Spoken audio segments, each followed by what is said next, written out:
یہ یاد رکھیں کہ ہماری جو قوم ہے یہ ایک خاص نعرے پہ بنی تھی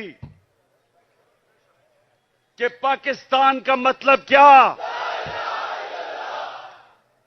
اور ساری قوم، سارے صوبوں کو پیغام کیا تھا کہ میرا تیرا رشتہ کیا.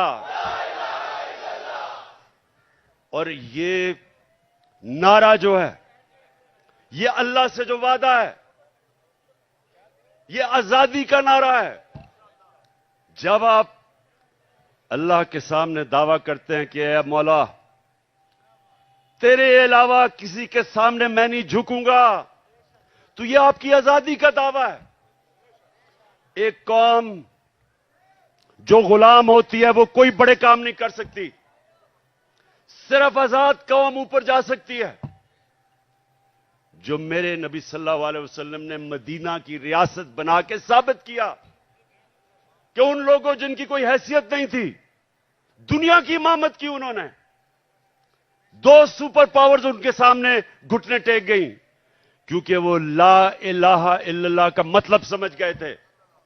ان کے دلوں میں چلا گیا تھا، وہ آزاد ہو گئے تھے.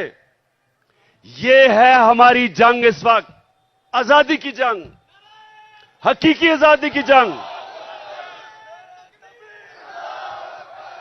اچھا یا رسول اللہ، سنیں آپ میری بات.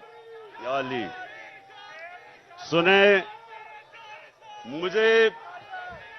مجھے آپ کے جذبے اور جنون کا احساس ہے، ماشاءاللہ.